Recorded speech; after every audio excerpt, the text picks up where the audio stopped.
Market में सालाना 14% growth की संभावना। 2023 तक रक्षा खर्च दोगुना होगा। डिफेंस कंपनियों के शेयर की कीमतें बढ़ेंगी।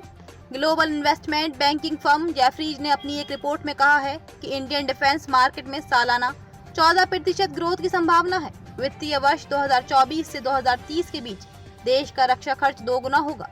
इससे रक्षा कंपनियों के शेयर की कीमतों में तेजी जारी रहेगी। रिपोर्ट के मुताबिक भारत को अगले 5-6 सालों के दौरान डिफेंस मार्केट में करीब 10,000 करोड़ का अवसर मिलने की उम्मीद है।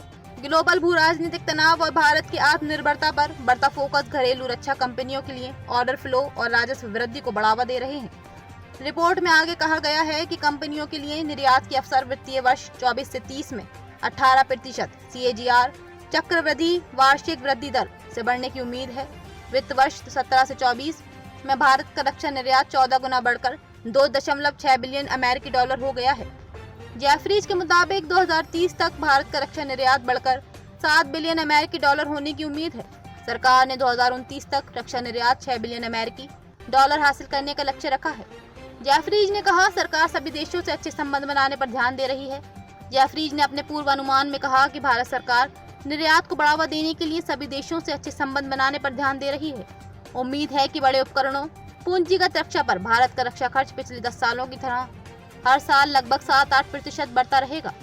रिपोर्ट में ये भी कहा गया कि भले ही भारत वैश्विक स्तर पर रक्षा खर्च के मामले में शीर्ष 3 देशों में से एक है, लेकिन 2022 में इसका खर्च अमेरिकी खर्च का केवल 10% और चीन के खर्च का 27% था। भारत रक्षा उपकरणों का दूसरा सबसे बड़ा आयातक है। ये वैश्विक हथियार आयात का 9% आयात करता है।